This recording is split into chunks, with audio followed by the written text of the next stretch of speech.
நேற்றுக்கு மார்னிங் எல்லா வேலையும் சமத்தாக செஞ்சு முடிச்சுட்டு என் செடிங்களுக்கெல்லாம் அழகாக தண்ணி ஊற்றி வச்சுட்டு சீக்கிரமாக நான் கிளம்பிட்டேங்க. சாணுக்கு பார்த்தீங்க அப்படின்னா வாட்டர் பாட்டிலில் தண்ணி அவளுக்கு வேணுங்கிற சாங்ஸ் எடுத்துகிட்டேன். ஆந்தி வேலை போகும்போது அம்மா எனக்கு பசிக்குது என்னமோ 10 நாள் பட்டினி போட்டிருக்க மாதிரி என் மானத்தை வாங்கிடுவான். அதனால் முதல்ல அவளுக்கு வேணுங்கிறதா செஞ்சு வச்சுட்டு அவள் ட்ரெஸ் எல்லாம் பேக் பண்ணியாச்சு. சாணும் அப்படியே வெளியில் துரத்தி விட்டுட்டேன். அப்படியே ஓடிருப்பட்டு அப்படின்னு சொல்லிட்டு நாங்கள் என்னோட திங்ஸ்லாம் வந்து சூட் கேஸில் எடுத்து பேக் பண்ணியாச்சு. ஸ்ட்ரெயிட்டாக எங்கே போனேன் அப்படின்னு பார்த்தீங்கன்னா என் அம்மா வீட்டுக்கு தான் போனேன். போகிற வழியில் அம்மாவையும் தம்பி பிக்கப் பண்ணிட்டோம். அதை முடிச்சுட்டு ஸ்ட்ரெயிட்டாக போனது வந்து சாப்பிட்றதுக்கு. பிகாஸ் சாப்பாடு ரொம்ப அவசியம். இல்லைன்னா என் பிள்ளையே நம்ம மானத்தை வாங்கிடுவா. சாணும் நினச்சிட்ருக்கீங்க க்யூட்டுன்னு சொல்லிட்டு சாப்பிட்ற விஷயத்தில் அவள் எப்படின்னு எனக்கு மட்டும்தான் தெரியும்.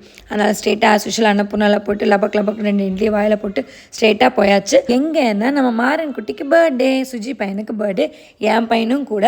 தலைவனுக்கு வந்து 3rd பர்த்டே. பாஸ்ட் 2 பர்த்டேமே வீட்டில் சிம்பிளாக வச்சனால இந்த வாட்டி ரெசார்ட்டில் தான் வைக்கணும் அப்படின்னு முடிவு பண்ணி சுஜிமா இன்வைட் பண்ணால் எல்லாத்தையும் இன்வைட் பண்ணால் ஒரு 4 ஃபேமிலி மட்டும் நாங்கள் ரெசார்ட்லேயே ஸ்டே பண்ணோம். உங்களோட பிளெஸிங்ஸ் என்னோட மாறன் குட்டிக்கு ரொம்ப முக்கியம். ஸோ எல்லோரும் கண்டிப்பாக மாறன் குட்டிக்கு பிளெஸ் பண்ணுங்கள் அண்ட் விஷ் பண்ணிவிடுங்க.